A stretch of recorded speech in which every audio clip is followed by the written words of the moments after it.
This is the Ryan Marketing Show, and you're listening to episode 38 of 100. Today on the show, I have a very special guest, Henare OKeefe, who is kind of like, you're an evangelist, a leader. You're not a CEO as such. So this is this is slightly different from what this interview series is all about. But the reason I wanted to have you on the show, Henare, is there's a lot of leadership attributes that you display that I think many CEOs could strive for themselves, and many parallels.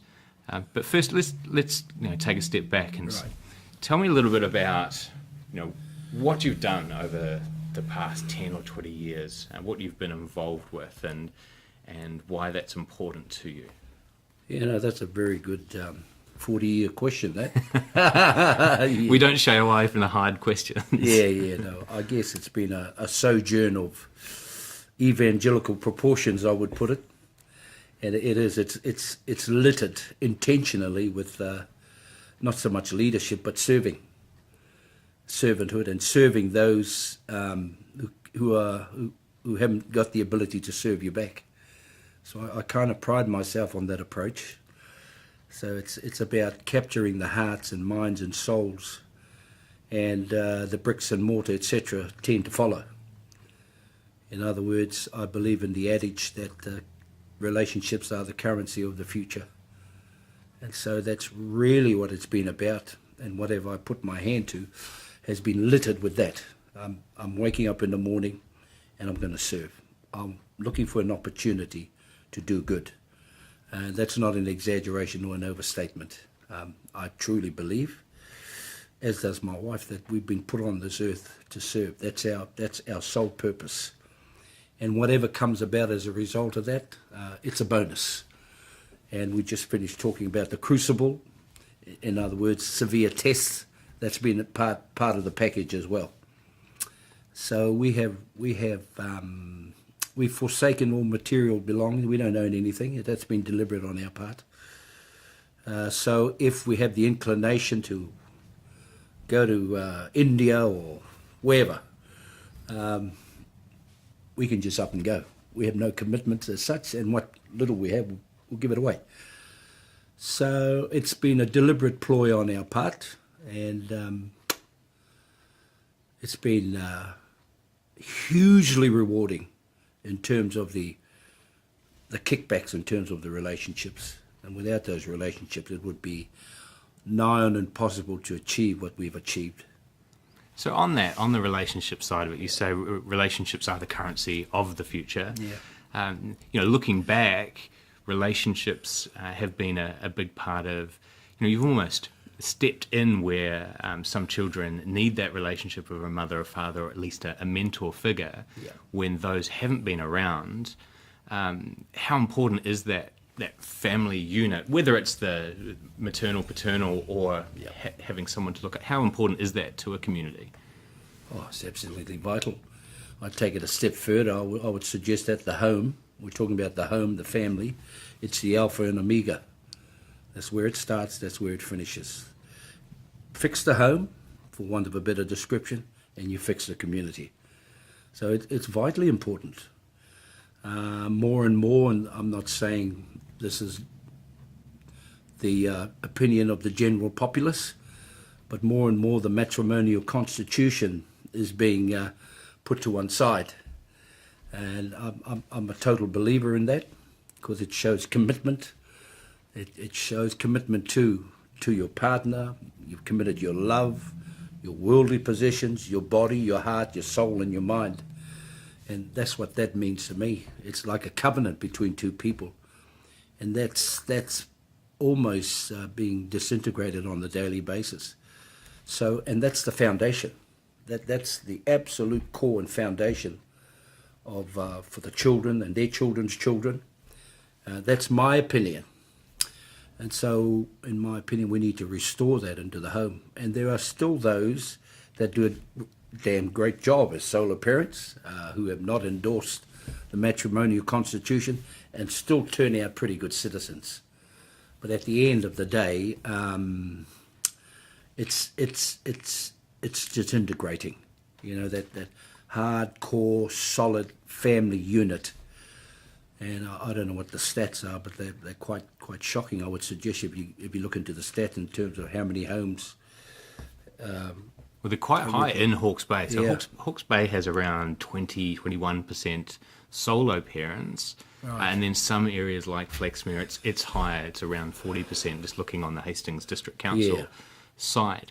What does someone in that position, what should they be doing for their son or daughter if they are the solo parent? How do you plug that gap? You're in this situation. How do you plug it? Yeah, that's a very good question. Well, try as they may, if it's a solo father, try as they may, they will never ever be able to mimic or duplicate the matriarchal constitution or the female side of the relationship, and vice versa. Try as we may, we will never ever be able to mimic or duplicate that. So outside of that, when that's been diluted in some way, shape or form, I mean, you've got to look to extended family. More and more now we have grandparents stepping into the breach when they've done their time, so to speak, as parents, but all of a sudden they find they've become the surrogate parent to grandchildren. So it's about embracing uncles and aunties and those around your extended family, but more importantly, the old adage, it sounds like an old cliche, but it's okay to ask for help, because we've had 200 foster children. We've been married since we're 18. I'm 64 now, but we certainly are not void of shortcomings and anomalies in the parenting department. There's no such thing as the perfect parent. Mm-hmm. I've never met them. I'd like to if they do exist. Yeah. So all those things are important. That gives them that solidity. And of course you chuck in the everyday things like 3 square meals a day, roof over their heads, clothes on their backs, words of encouragement, good consistent quality parenting, consistent boundaries. All those things matter. And you can't legislate those things. They can't be legislated. You can't quantify them in a KPI or an output. So outside of that family home then, what part does having a job to be able to provide those things play? And then I guess the question on from that is, what responsibilities do businesses and business owners have to ensure healthy communities? Yeah, well, I have the good fortune to be blessed and surrounded by friends of mine who are renowned business people, and they are a great believer in building social capital, and they have no mandate or no, shall we say, they're not obligated to walk beside Pam and I, do what we do. They don't owe us anything. We have no status as such where they want to see we've got to get this guy in our lives sort of thing. But they do have a deeply embedded social conscience, and I could rattle off a few names right now. So I think it's vitally important. I think it's a responsibility of the community and indeed the entire country. What's that adage? It takes a village to raise a child. Mm-hmm. So all of those cliches come back. I don't know if I've answered your question, but that certainly comes to mind. Well, it does in that I think there's a growing awareness around social enterprises where there's a part of a business that will survive making profit, but bringing all of that profit back into helping a community or helping whatever the goals are set. So rather than distributing to shareholders, it's still a for-profit, it's not charity. Yeah, absolutely.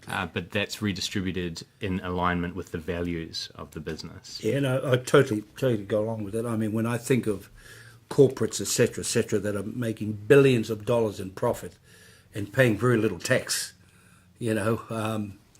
greed, in other words, greed has somehow taken a monopoly on their hearts, and where they have a mandate where it make as much as possible in as short a time as possible.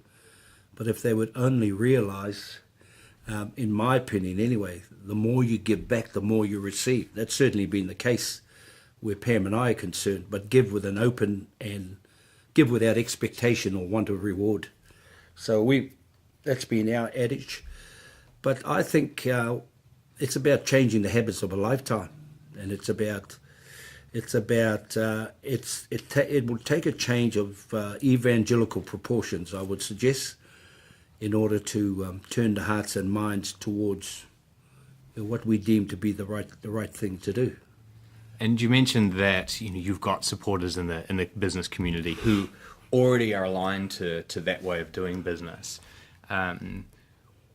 What makes them different from business owners that are just for profit, that don't have that social enterprise element? Yeah, that's a very good question. I guess you would need to ask them that. Yeah. But my perception would be is somehow, shape or form, this lowly, inconspicuous couple, in the guise of Pam and I, it seems that we're filling a void in their lives, a gap that which all the riches and fame, it hasn't quenched that thirst within them. Somehow, I believe, and we've been told, is we've given them a sense of value and importance, and vice versa. So, but that doesn't make them any different from anybody else. Some have yet to discover that. I work along the adage that everybody wants to be loved. Everybody wants to feel valued and important. I don't care whatever your race, your creed, your colour, your status in life. Everybody wants to feel valued, important and loved. And I don't see them as being different from anybody else. There's a time and season, I guess. A time and season for everything. I think that's an interesting insight, because a lot of CEOs are in a position where, yes, there's a lot of power and control, but also a lot of responsibility, and it can be quite a lonely place. And profitability is one thing, but purpose is a bigger area. And profitability certainly has to be the number one when you're trying to get something off the ground. Oh, you've got to pay the bills. Right, you want to be around for year 2, 3 and onwards. Absolutely. So I guess that comes back to your point of there's a right time and place when a business can give back. And there can be selfish reasons because they want to feel that purpose. But the giving back is not only fiscally. You can do it in kind, through time. And we've had businesses, banks even, give up a couple of days and work in the community garden. So it's not all about the fiscal giving back, although that'll be nice. But it's also about giving back in terms of your time, your friendship, your love, if I may chuck that in there. And so that segues quite nicely. What does the community need right now? Where is it at? Yeah, you're talking about Flaxmere specifically, or yes, or it can be Flaxmere or Hastings or in general. That's a very, very good question. Again, you could direct that question at the 10,000 people that live in close proximity to us, and probably come up with 10,000 different answers. And you do that quite regularly. You do go and do a hikoi and actually ask them, how are we going to solve this? Well, we marinate in our community on a regular daily basis, whether it's through the marae, whether it's in the garden, whether it's with our mobile barbecue, which we regularly take out into the streets, or whether it's producing. I've just finished compiling the 2017 Flaxmere Heroes calendar, which we launch with great fanfare every year. So we'll do that again. So that's all about, those are all touchstones. And we shop here. If we can't get anything from Flaxmere, we'll go outside of Flaxmere. But if our needs are met here, and that's important, to walk through the supermarket, stand on the dairy corner, go to the fish shop, turn up at the rugby games, help out at the rugby club, chair the marae committee, all those are touchstones. So in getting back to your original question, I'm of the opinion that the first thing, if you liken Flaxmere to, at times, a dysfunctional child, well, I would suggest empathy and sympathy would be a good place to start, because, and then once a person or village or community realizes they have empathy and sympathy from someone outside, and then they begin to drop their guard and they're not so defensive, they begin to open up, then you can begin to plant the real seed.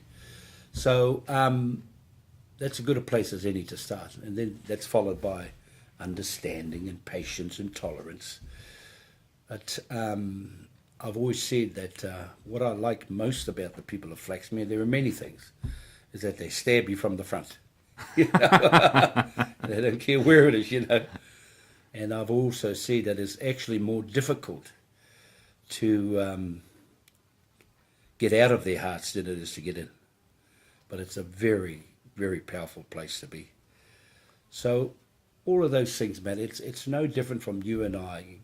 We want sympathy, we want understanding, we want resources, we want help, but more or less, it's not only about Flaxmere going around with its hand out. This is a suburb that's walking around with its hand up. And Flaxmere has given back to many a community. I can remember one evening we raised 25,000 when they had the tornado destruction in the Cook Islands. Flaxmere raised that in one night with a concert. So we're very good at giving back. We're not just running around with the begging bowl. We do that a lot on behalf of others. And you've been doing this for some time, so you would have not only been part of the change, but you've seen the perception change from where Flaxmere originally came from, which was quite a upper middle class suburb. Right. That was its origination. I think last year was its 50th anniversary of being a suburb. So where are we at now in reality terms, and what perceptions do you think, in marketing parlance, what perceptions how do they need to shift in the wider Hawke's Bay community about Flaxmere? Yeah, that's a very, very good question. It's an ongoing process, that is, an ongoing scenario. I can tell you now that the Flaxmere of the past is no comparison to the Flaxmere of the present. No longer is it in grievance mode. I mean, the mantra out here is Flaxmere, heal thyself, because they've come to the realisation to take ownership and responsibility. And the wider district is realising that. They've taken that responsibility and they're saying, look, we know we have problems, but guess what? We also have the solutions. And so the chances of us succeeding are far greater if it's Flaxmere helping Flaxmere. And that's not to say you shun offers of help from the outside, because that's now pouring in by the truckloads. So the Flaxmere of today, I think I would suggest, we've been referred to as Canopy City. We've been referred to as Unit 9, when you consider there are 8 units out at the prison. And so we're quite used to all of that. We're quite immune to that. And so we're in a place now where we can, without hesitation, say, Flaxmere is a good place to work and live. And that's not an exaggeration.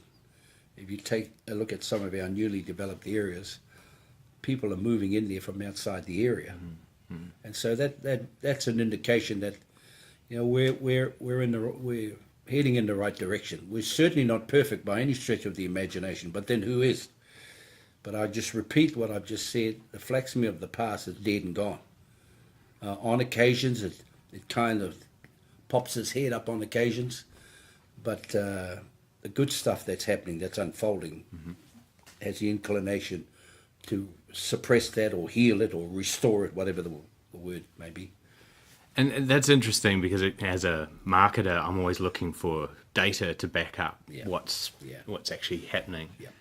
And looking into, there's a deprivation index report that happens throughout the country, and looking at the areas around Hawke's Bay, there's just as many deprivation index areas and suburbs in Napier as there is in around Hastings. So it's not just here. Given that, and given that a lot of those problems are in the past, if you had the ability to rebrand Flaxmere a different name, would you? Or do you think that from the inside, the power that the name has to the community is power enough? That's a very good question. Rebranding, call it what you like. You could say the same thing about New Zealand, change its name to Aotearoa. When you think of the origins of the name Flaxmere, you do have the inclination to rebrand. I quite like Paharakeke, the flax, which the flax symbolises family, grandparents, mokopuna, grandchildren, parents. So I quite like that. I do. I'd certainly warm to that idea. I really would, and I know it's sort of on the surface stuff, but it does matter. I'd even look at changing our street names. You know, if you go back through the history of the street name, it certainly doesn't reflect. Like we're made up of Samoans, Niueans, and 54.7% Māori. So I'd like to think that our suburb would reflect that, because that's a tangible thing to say to the people, you matter, your identity matters, it really matters. So that would be as good a place as any to start. Yeah, that's interesting, because I know that some of the areas around some suburbs around the world that we now see as very up and coming, and like Notting Hill in London, or Ponsonby, those used to be the highly deprived areas. And what any developer will tell you is that when you have a deprived area, prices are depressed, making it quite lucrative, or cheap at least, to live for artists, creative types. And as you were saying just before, you've got some great businesses that have moved around here, like Bostock's, absolutely. Village Press. So do you think Flaxmere, or at least parts of it, could be in that mode anytime soon? Like in terms of swapping around from coming out of that deprivation into a place where creatives might live, or want some extra, an affordable place to live that becomes a popular place and then gentrifies. Absolutely. I totally agree with that. I'd like to see that evolve and unfold over time, because that's a genre that, it's a universal genre, and it's a genre that unites. If you're talking about the arts and all that, I'd certainly love to see Flaxmere go down that track. And look, we're ready to receive in whatever shape or form it comes. We are ready to receive, but more importantly, we're mature enough to receive. We are, and I'm proud of that. Normally, a reception has been greeted, a intervention has been greeted with skepticism and how long is this going to last? And so we know now not to look, for example, to governments for answers. We know that. We have to look within. I think the great thing about looking within is that any results that you do have are more likely to be long-lasting, because they come from the people that want to see the change. And that's true. When I organised the Hikoi back in Enough Hikoi back in 2008, and my catch cry was we're going to take our community back. And someone posed a question to me, he said, well, that's great, I applaud you, but what are you going to do when you get it back? And I pondered that more than a moment. So the answer that I came back with eventually was, well, we're going to grow it. That's what we're going to do. We're going to grow it. And that's what we're about. Excellent. You've had some amazing achievements, particularly over the last few years, with being awarded the Lloyd Morgan Lions Club Charitable Trust honoured membership, the Queen's Service Medal in 2011, the New Zealand Community Hero of the Year in 2012, and the Fellow Award from Paul Harris in 2013 from Rotary. From what I've just heard, it sounds like those things are not that important to you. They're more the milestones and indicators for how much you've given back to the community. Yeah, that's a very good question. I used to think that. I'll put it another way, you don't pursue those. They come as a natural phenomenon. You don't pursue them, but they are important in terms of, it's a couple of things. It highlights what you're attempting to do in a community. It brings light to bear, and as a result of that, resources do come, support does come, PR, but more importantly, it says to the people of Flaxmere, hey, you're on the right track here, just keep doing it. So it's important in that respect, but if you're doing it to pursue those things, I'm afraid you're not going to last. This is a marathon, it ain't a sprint race. You're going to get chewed up and spat out big time. Because, as I said, capture the hearts and minds, and the bricks and mortar, etc., will follow. And it's been our recipe for years now. It's never failed. And that's an inspirational message, and I think it's a fantastic one that anyone in business or not in business could take on board. One final question. Henare, would be if someone's on that cusp of wanting more meaning in their life, more purpose, they've got to where they have wanted to get to in business, or are maybe searching for filling that gap in their souls. Where should they start? What's the first step they should be taking? That's a damn good question. Well, believe it or not, that's an ongoing process. It happens at many levels, as it has happened. I'm only using my point of reference as myself. So it never stops. That's ongoing. There's always some sort of a void at some level in your life. So it's like continuous improvement, really. So in my case, for example, just in recent times, I've had a hip operation. I've been given a brand new hip. So I've had to facilitate my way through the health system. And eventually, I had surgery 3 weeks ago. But in that time, I took leave from council. And in that time, I put it this way, I was put flat on my back. And I had no choice but to look up. It's a fact. Sometimes God does that. He has to put you on your back so you look up. And when I look back at it now, because I can remember walking to my home one day, and I walked through this door here, and I go, just threw my bag on and my mum was sitting there, unbeknown to me. She looks at me, and I say, "Oh, hey, Mum." She goes, "You're a busy fool."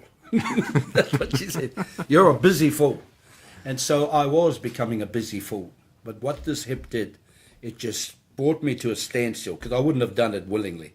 I had no choice. I couldn't move. Bang. And it literally stripped me to the bone. Literally. And I'm talking about, no pun intended, the surgeon got in there and he dislocated the hip, and he hammer and chisel and threw the old one out, put that one in, sewed me up. But it literally reduced me to where modesty went out the window. You just have this gown on, you have no undies, and the nurse caters to your daily needs, but you just don't care. You don't care. You're there naked, so to speak, emotionally, spiritually, physically, but you don't care. You just want to be looked after, put out of your misery. But what it did for me, it showed me what was most important in my life. I woke up from my drug-induced slumber, still in noodle land as you are, quite enjoying the old morphine, and I had a button in if I was in any pain, just press it and bang, you get another shot. But I woke up and my room was full with my wife, my children, my grandchildren, and apparently the morphine, sometimes it cuts you don't breathe for a wee while. And they were panicking, he stopped breathing. So I woke up, and grandchildren either, they were crying. My wife was weeping over me, tears were cascading down her cheeks, and I can remember wiping her face, and I said to her, "Geez, I realize now how much I love you and how precious you are." And same with my family. So I've come out of this with a renewed and animated, in terms of a local a councillor, I've come out with a more mature political persona, if I may put it that way, and I can't wait to put it into action. But I've come away with renewed love for my family. I just can't get enough of my children. I sat my 47-year-old daughter on my knee the other day. She's a nurse. She's got 5 sons, and I said, "Come here, my baby." And I cuddled her like a 3-year-old. "Come here, give Daddy a kiss," and she's blushing. So if that did that for me, after 40 years of helping others and thinking you're doing a great thing, and I was reduced to that, I wish everybody in New Zealand would get a hip operation. For that reason, sometimes I think the whole country needs to come to a standstill and just take a real good hard look at itself and get rid of the proverbial, get rid of the clutter out of your lives. Of course, put it this way, if you're lying on your deathbed, what are you going to say? You're not going to say, oh, can I see my bank manager just once more? I want to touch my Lexus. No, you're going to be asking for your wife, your children, your friends, your family. And that's what matters most. Honestly, Just get it right, people. Get it right. Get back to the basics. And all that other stuff will come anyway. The fame, the fortune, whatever it is. Those doors will open anyway. But deal with yourself first. That's a powerful message. So reflect before you have the health issue, reflect on what's important, and then let that drive you with purpose in whichever direction you want to go. Absolutely. You know, I've been born again. I've been resuscitated, restored, healed, whatever. And I can't wait to get cracking. Really? And I mean that. Well, I can't wait to see where you take it, Henare, and good luck in the future. Yeah, I wish you thank you, well, mate. and I wish Flaxmere and Hawke's Bay and the region well.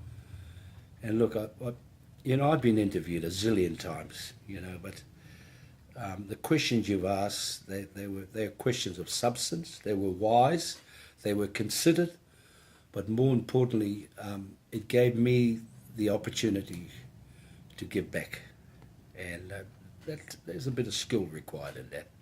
You're welcome. I'm still learning. This is I'm doing 100 of these interviews, so Wow. it's a personal journey for me as well, and evolving not only the skills, but getting to meet some fantastically talented, skilled, and passionate individuals who live in our community, and to create a bridge between those people to empower our whole region. Absolutely. Fantastic. I can't wait to hear it. Thank you for your time. Bless you. Bless you, mate. That was fantastic.